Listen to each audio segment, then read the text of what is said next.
I think we've figured out a good formula to inject Christmas cheer back into our lives. Yes. Yes. Pims. Yes. And Elf. And Elf, especially Elf. Hi, guys.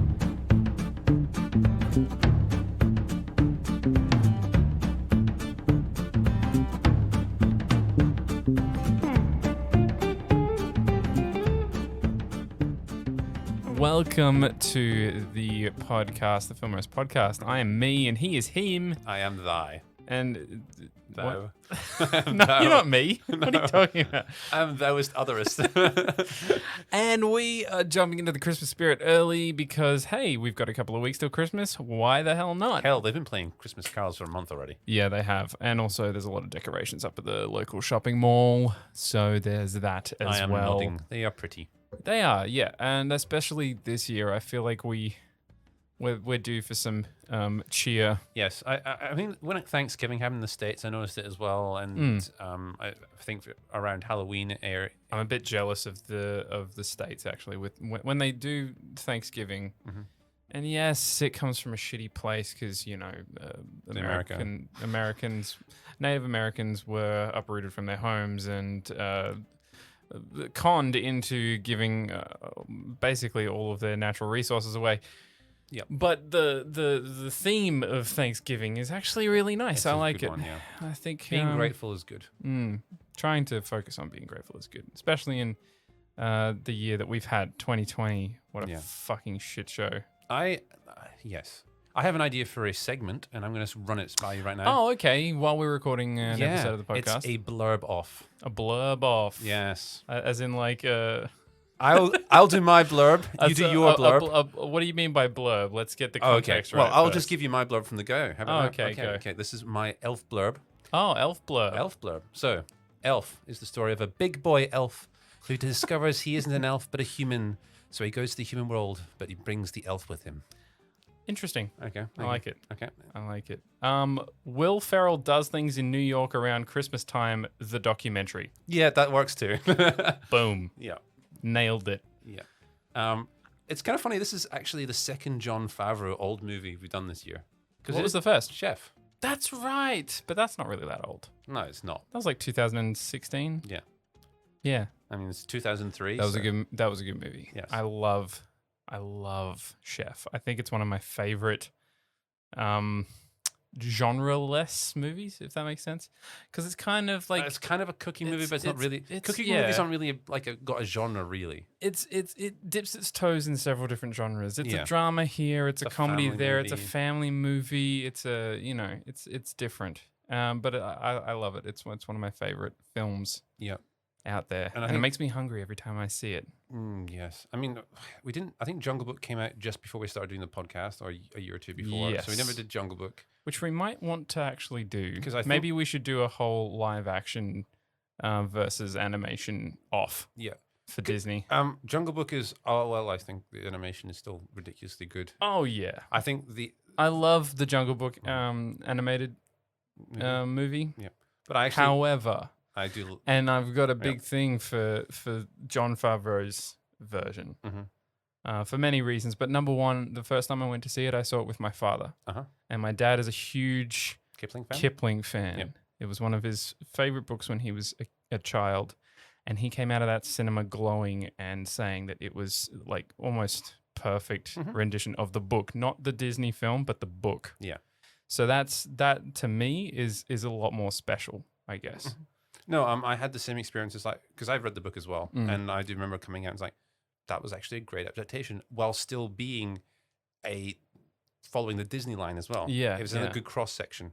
Yeah, but that's not what we're talking about today. No, but we are talking about Jon Favreau because some people don't know he directed Elf. He did. He directed Elf. Second movie? I think it might have been. Yes, it was very early, 2003. Yeah. Was it 2003? And it stars Will Ferrell, Zooey Deschanel. What's his face? The guy that plays his father. Yes, exactly. Scott Caan. No, it's Caan. Yes. James Caan. I don't know. Yeah, it's something I like that. can't remember his name. They're I feel all really bad. people you know from old movies because like the thing with early 2000s, like Mary oh, Steenburgen. yeah, that's the one. As well. Academy Award winner. Academy Award winner. Yes. Blah blah blah blah blah blah. It's good. That's good. I think in many ways, not many Christmas movies get made anymore like this, which are somehow both James Caan. Sorry. yeah. Sorry. You continue. Jimmy Carr. Anyway. And Peter Dinklage, by the way. Dinklage has got a nice character role in it. And his other He's lost. And his other pa. Are you still? No, I was just still continuing on you. We took a left turn. Yeah, I'm sorry. I kind of pointed in a different direction and you went down. Yeah, I was like, wait, I had a point. Oh yeah, that's another point over there. Okay, let's go to that point then. Yes. No, not many Christmas movies exist anymore like this, where often they get serious. Yeah. Or they're about people, individuals experiencing Christmas. Whereas this has got proper plot threads for characters, but at the same time, it's a movie about Christmas and experience. I think this film is summed up perfectly in Will Ferrell's character in that this film does for cynics what Will Ferrell does for the other characters in this movie. Mm-hmm. As in, he brings a sense of excitement to something that has become mundane, that has become almost the bane of a lot of people's existence. Yeah. A lot of cynicism on a lot of people who don't like Christmas. He kind of comes in because it's not people's fault. No, it's not people's fault that Christmas sucks, because it does suck a lot for a lot of different people. Mm-hmm. Unfortunately, like I'm not a huge Christmas person. Christmas movies, like Christmas Hallmark films, are so shit. They are so shit. If you take a look at all of the covers, all of the posters for Hallmark Christmas movies, they are all these. They got different casts. Yeah, I know. They have different casts, but they all have the exact same layout. It's a guy and a girl in either a red or a green sweater each. Yeah. One's wearing red, one's wearing green, and they're in front of a Republican-esque Christmas living room background. You know what I mean. I do know what you mean. The white walls, the big giant fireplace with a wreath above it. There are Christmas cliches. There's a tree in the corner, and there's presents under the tree, and it's very cliche. It's the most cliche Christmas thing you could imagine, and I hate those. And it's the same with like stuff in the malls, like Christmas malls, with the Christmas setup. There are so many of them. Because I have to go back and like there are Christmas movies I love, like old ones as well. And like, I mean, for me, the Beatles movies were kind of like Christmas movies because I always used to watch them at Christmas. Interesting. My Christmas go-to was Die Hard. Well, Die Hard is a great Christmas movie. Which is, I mean, we'll probably talk about that in the coming weeks. Yes, I think we might. Hint, hint. But no, I was thinking of like old classics like Winter Wonderland with the Rat. Is it the Rat Trap? The Rat Pack. Yeah, is it? I don't know. I think it might be Bing Crosby. The what? Yeah, it is. What is it called? Winter Wonderland. Winter Wonderland. Bing Crosby. I'm sure it's Bing Crosby. Anyway, and there's a few other. It's a song by Bing Crosby. Yeah, there's a movie he did around the same time. There is a movie called Winter Wonderland. Yeah. Okay. Bing Crosby is nowhere near the cast. It's not Bing Crosby. Okay. See, that's where I had to fact check myself. See, that's why we do it live on air. Yeah, it's good. But no, there are good Christmas movies as well. But I think the thing that stands out though is that there are so many of them, and there's this.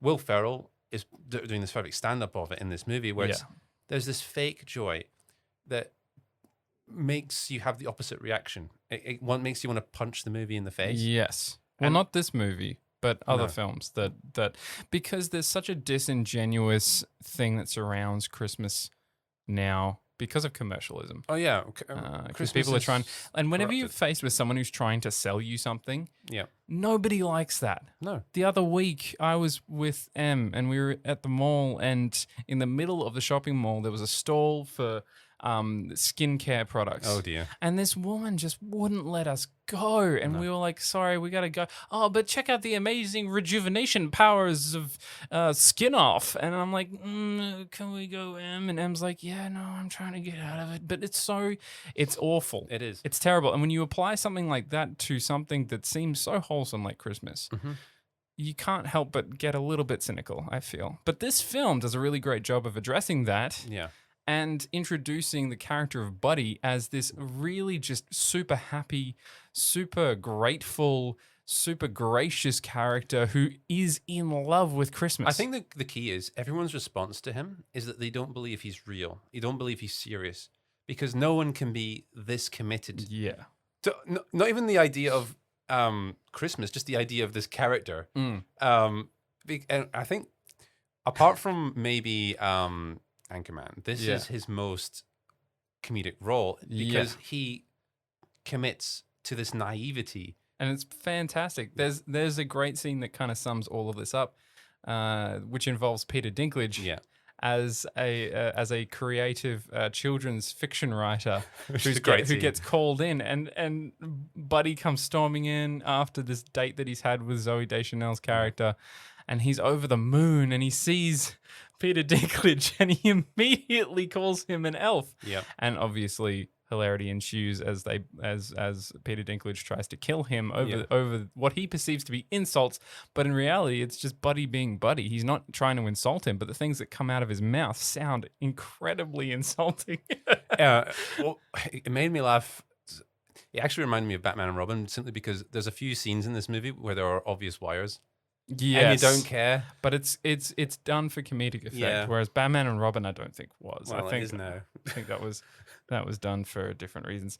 Yes. But yeah, there's some great filmmaking here, but there's also like just great comedy bits that you could only get from like early 2000s, late 90s. Oh, yeah. Like there are some references here that feel like they come straight out of the classic Simpsons. Yes. Like the Bigfoot reference. Oh, with him walking through the fucking and the camera work and also the wire work that we just discussed in the dumbest scene that you could put wire work in, really. Well, it's just so stupid and simple. The scene right at the start where he's in the toy shed, he's testing these Jack-in-the-Boxes and they're just winding them up one after another. It's such a long like a bit. Yeah, it is. Because he's just there with the Jack-in-the-Box, and the first one goes off at the right time, the second one goes off at the right time, and the third one, it takes a while to get, and he's like, oh, it's not working. So he puts it aside, he writes down another, then bam, right in his face. And that's great. And not only does that scene work on a comedic level, but it also kind of illustrates that, you know, maybe Christmas isn't for Buddy. You know what I mean? No. Maybe Christmas as an elf or this skill set Buddy. Isn't his. Yeah. And so he gets a little bit disillusioned. But when he gets thrust into the real world where Christmas is a joke, where Christmas is not to be like celebrated, I guess, it's very cynical. Yeah. He sees a lot more value in Christmas and a lot more value in a lot of the tenets that Christmas is about. Well, he doesn't just see it in Christmas. I think he does all these silly things when he first gets to New York, which shows that there's a lot of things in life that you can enjoy. And he's enjoying the smallest things, like running around in a circle in the revolving doors of a hotel. Adding syrup to your coffee. Adding syrup to coffee, adding syrup to fucking everything. Yeah. Well, it wasn't actually... disgusting scene. It wasn't actually syrup he puts in the coffee. Oh, there's a disgusting scene where he eats spaghetti with syrup in it, which I'm sure everyone's familiar with. And then they amp it up to 11 and it becomes like a Pizza Hut smorgasbord dessert tray disaster. Yeah. Which is kind of beautiful as well. And it's great. It's fantastic. But the fact that he goes out of his way to enjoy the little things. And then when he goes on the date with Zooey Deschanel's character, it's beautiful because he is going back to all of the things that he fell in love with about the city when he first arrived there. And he's thinking, oh, I love these things and she will love them too. Yeah. And he doesn't see it in a way that is like, no, you will love what I love. It's more like I'm sharing my love of something with you and I hope you enjoy it. And that's why the whole romance, and I put that in inverted commas because it's a very small thing in the movie, it works. Is because even though Zooey Deschanel is like, this is stupid, she goes along with it and then introduces him to all the things that she loves, but also knows that he'd like at the same time. They do the things he's talked about since the start doing with his dad, the ice rink. And she shows him the biggest Christmas tree. And there's these great moments of, like, for her character, there are moments where we kind of see her when she's at her most vulnerable. And it turns out that she actually does appreciate Christmas. She just doesn't appreciate the commercialism that comes with it. No. Like in the scene where she's in the shower and singing Christmas songs. Yeah. Where she thinks she's by herself. Yeah. And those moments later on in the film, on that date night, that kind of give those character moments time to shine. It's really nice. It's really wholesome. I think this film is probably one of the more wholesome movies, let alone a Christmas movie, that doesn't feel saccharine or fake. No, it doesn't. And it's not spitting in your face. So it's like often it feels like you're getting talked down to. And this movie, it feels like it's on your level because it's addressing all the characters at the same level. And it's also saying, Christmas can be tacky, but also Christmas can be cool. Christmas can be fun. Christmas can be beautiful. Embracing the tackiness isn't a bad thing. Enjoying that tackiness is a way of helping share the joy, which I think is also a big key. Tackiness is never a problem. No. It's how people have used tackiness to get what they want. So commercialism is a perfect example. But yeah, I love this film. I think the first time I saw it, I wasn't sold on it, funnily enough. I think I was really tired as well. How old were you? I'm kind of curious. I was probably... No, it wasn't when it came out. Okay. I think it was about in 18, 19. Okay. So right in those, years of really loving Christmas. Yeah, your peak over it level. Yeah.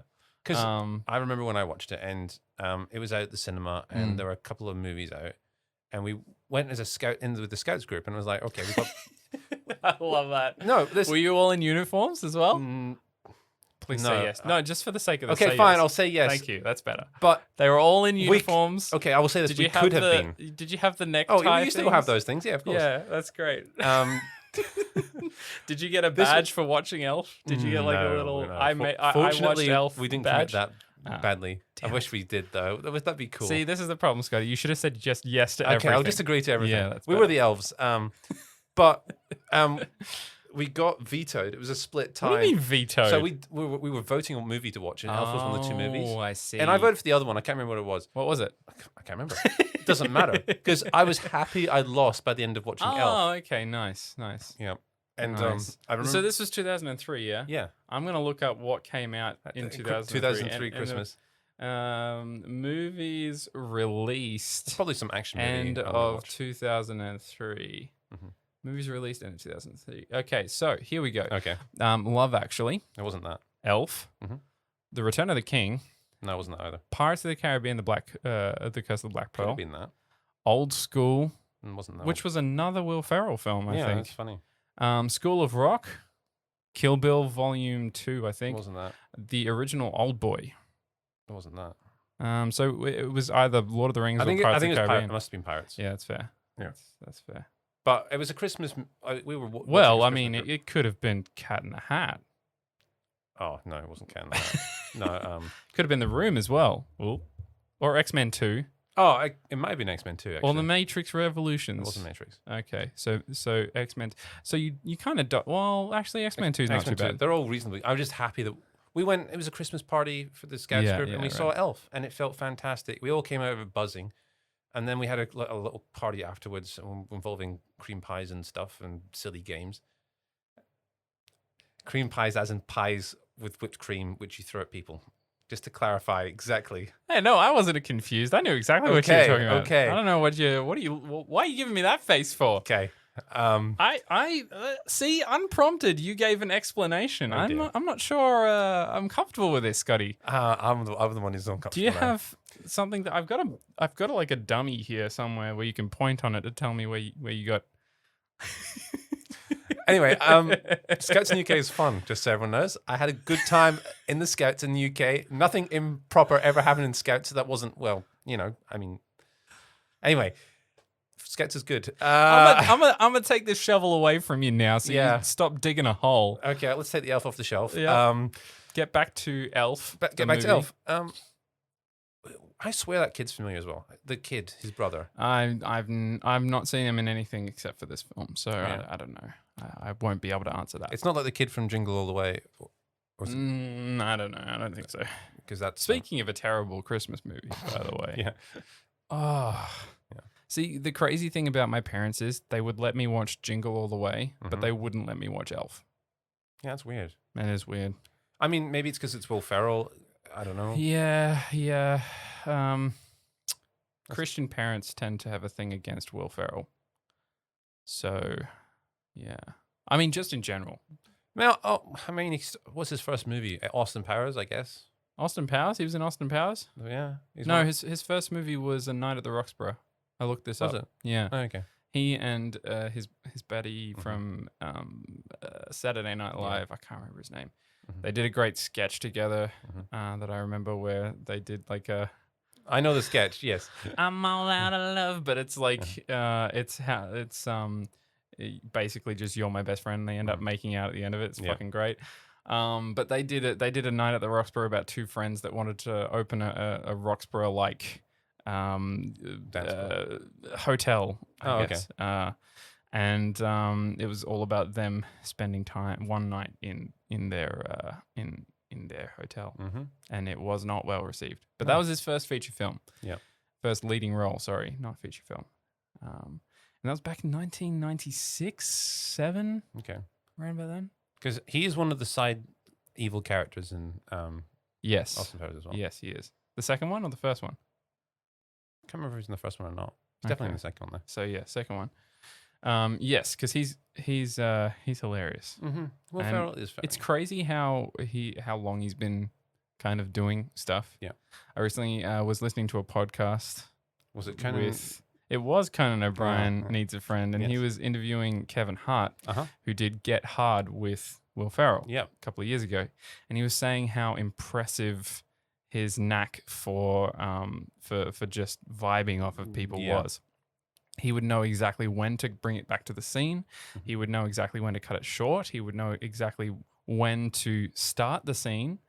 And it was just really impressive. And Kevin Hart said that it was a masterclass in just riffing, which is great. I love that. And watching some of the behind the scenes takes of some of his films is hilarious. I mean, we have that there are moments when we have the montage scenes in Elf where we're getting bits of the riffing. And those are some of the funniest things. It's like when he's just going up the escalator and he's got one foot and he's still stretching. That's so good. But even before that, where he's just like, I'm not sure about going up the escalator. And he's got groups of people behind him wanting to go up. It's like, you want to? Oh, no, you go. I'll wait.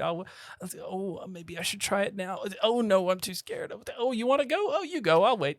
And it's just great. I think that's another thing that stands out watching it now is the background characters. Yeah. Like the guy he goes up the elevator with, how restrained he is. Because you'd think in a movie like this that they would be bowling up and they're about to lash out. They have realistic reactions to Will Ferrell. It's not because I mean, if you're in a situation closed like that, environment, a closed environment, and Will Ferrell, like not Will Ferrell, but some crazy person dressed as an elf comes into the elevator and presses all of the buttons between your current location and your eventual destination. Oh, they went 20 stops pissed. Together. Yeah. You would be pissed. Yeah. But I don't think anyone would like, how dare you? You know, they wouldn't go off the chain and start yelling at them. They'd be like, oh, I guess I'll just kind of just deal with it and then it will be over. Which is, I think in a lot of other Christmas movies, you would have a moment where something like that would happen, but the character with him in the elevator would be his father, who this would be the last straw, and he would, yell and scream, and it would be an emotional moment. His father, who's on the naughty list, isn't actually that out there in terms of. But also, he's played by James Caan, who is, for an actor, one of the best closed off performers. You know what I mean? Like he's very man's man kind of character. He even gets a comedy moment himself beforehand. Was like, so you're the best writers I've ever had, and you're coming to me to tell me I should hire another writer. Okay, let's go with that. And it's just the casting is so fantastic for this film. I honestly can't see anyone else from the mid 2000s being able to step into these roles and doing it as well as the cast has done. Really, with the exception of the younger brother, I think almost anyone could have probably fit into that role. He's a kid. He's a kid. He didn't do a bad job. No, he did not do a bad job. He did a very good job. And also, I can't remember where on the list of filmography this sits for Jon Favreau. It has to be near the start. It's very close to the start of his career. I'm pretty sure he did Swingers. Yeah, that's his first movie. That was the first one he directed. Was it? Did he direct it? Yeah. And that was back in the late 1990s, I think. Yeah. But yeah, very early on, but already you see a lot of, what you like. I've been watching The Mandalorian recently, and also all of his other films that he's done, like Chef. He's actually been really busy the last 5 years. Yes, he's been very, very busy, especially with Iron Man and Marvel. Yeah. But you see a lot of the trademarks of his work now, even back then. The Elf has fantastic pacing in terms of a movie, and it's got quite a few very classy fade-ins and fade-outs. Yes. But they're never overdone. They're not. No. Oh, one of them's overdone, but deliberately so. It takes the tropes of a Christmas movie and plays with them in terms of the editing and the pacing of the film. Because, like, so many times I've seen movies like Miracle on, 24th Street or whatever it is. I fucking hate that movie. I fucking hate that movie. But I see elements of it in Elf, but Elf is kind of, taking digs at it. Like, how do you feel about? Okay, I'm going to be curious now. How do you feel about Claus? Which one's Claus? Tim Allen. Was that Claus? Oh, it is Claus. Fuck Claus. You're not a fan? Not a big fan. Elf definitely does it better. It was one of those films that my parents not made us watch, but they played it every single Christmas. Okay. Every single Christmas. And man, ever since learning that that Tim Allen is a bit a little bit loves his Kool-Aid. I mean, it's a bit obvious, really. It is. I think he was always kind of like that. But also, he got arrested for trafficking drugs. Like, fucking hell. I guess turn your life around, but don't go that far. Fuck. But yeah, ever since then, I've been kind of like, but even before then, like, Claus is not, I don't think it's that good. I don't think they're good movies. Buzz Lightyear's sort of the best. I mean, it's actually, he used to do okay stand-up, but that was a very long time ago. Yeah, okay stand-up, very early on. And then he did Home Improvement. Where he barked like a dog most of the time. So there's that. Yep. Oh, well, people do things in their careers. Like a dog. Okay. That's rough. Oh, ouch. Ouch. He got me with that one. Still better than half of his career. I'm in a really good mood, and I think that's the key to Elf. I blame the drink. No, I think it is Elf. I think it is Elf. I think it is so genuine about being happy about Christmas. Yeah, but it draws you in as well. But it also acknowledges the downside to Christmas. It acknowledges that people aren't going to be happy about Christmas and then encourages to be happy about Christmas, which I think is sort of the key. Yeah, about the good things about Christmas. Yeah, and you can do that. It's honest. Like, so many films try to pull the wool over your eyes about certain things that they're trying to talk about. Or they're overly cynical. I'm sorry, I'm bringing it up. Love Actually is one of those films for me. Here we go. Love Actually is one of those movies where I'm like, you are so disingenuous that I can't get on board with what you're trying to tell me as a film. I can't get on board with it because one minute you're saying something that is truthful, which is fantastic, and then the next minute you're kind of covering it up with this like schlocky saccharine layer over the top, and I'm like, no, let's get back to the real, like the meat of this. But it keeps moving from that, and it's like, you see, I have similar problems on the opposite end of things, where I think about Bad Santa, which is funny. I haven't seen Bad Santa, so you've never seen Bad Santa. There you go. Okay, well, yeah. I guess we're gonna watch it then. I think we're gonna do a collage episode at some point shortly, where we might go through several Christmas movies. Some of them may be terrible, like The Miracle on 24th Street. And which one? There's been like 3, I'm pretty sure. Let's do the OG.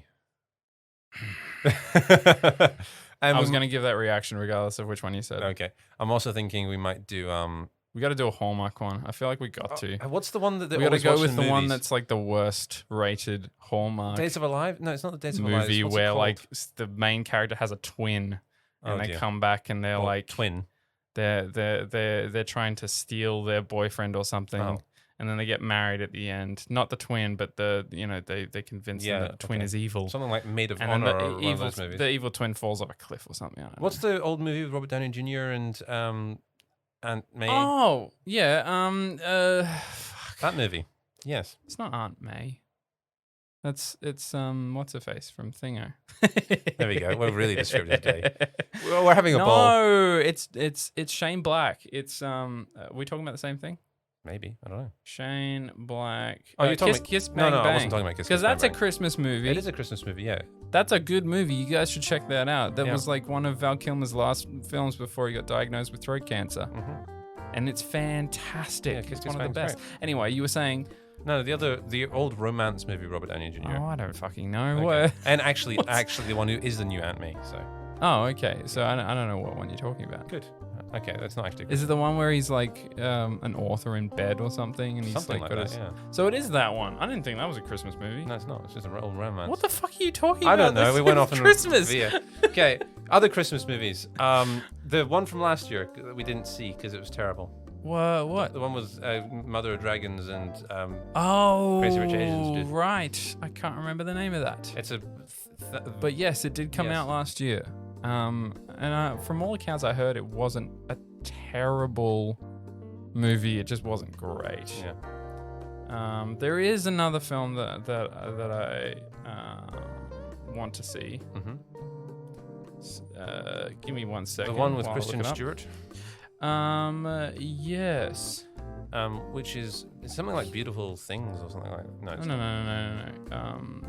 Holiday. The most holiday.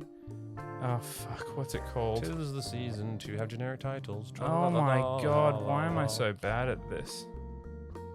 Anyway, there are a few Christmas movies out right now. Happiest Season. Yeah, exactly. How generic. Which I'm actually looking forward to. Yeah. Like when I heard about it, I was like cautiously optimistic. And then when it came out, a lot of the reviews started coming back and they're very, very positive. Yep. And so I'm like, okay, this is good because a lot of the stuff that Happiest Season seems to be doing has been done a lot and it's been done very badly. Yeah. So this is going to be nice. I'm looking forward to like a refreshing take on this kind of a Christmas movie. Yeah. But the key here is we are now invested in the Christmas season and we're going to take it full throttle and we're going to enjoy this Christmas season. The good, the bad, and the ugly. Yes. Unfortunately, I think there's going to be a lot of ugly, but I'm sure the good will balance it out eventually. Especially if I get good presents. Because that's what Christmas is about. And he has been enjoying his presents. For those who aren't aware, Jordan is now 3 squared and 21. I wish you wouldn't have put it that way. Well, it's just... Did you say I'm 51 years old? I said you're 3 squared and 21. And 21. 3 squared. Isn't that 30? 3 squared is 9. Oh, okay. I wasn't actually going to say your exact age. I was trying to do you a favor. Oh, right, okay. Yeah, but you made it sound to me like I was way older than that. Okay, but no. And I was about to jump across the room and kill you. Yeah, it's so good. That's funny. Just remember, Pa only became a tinker at the age of 429, so it'll be fine. Something to look forward to? Yep, anyway. Until next time, I've been Scotty. I've been me. And you've been you. And we love you guys. Thanks for listening. Please tell us whose blood was better. What? What? Good night.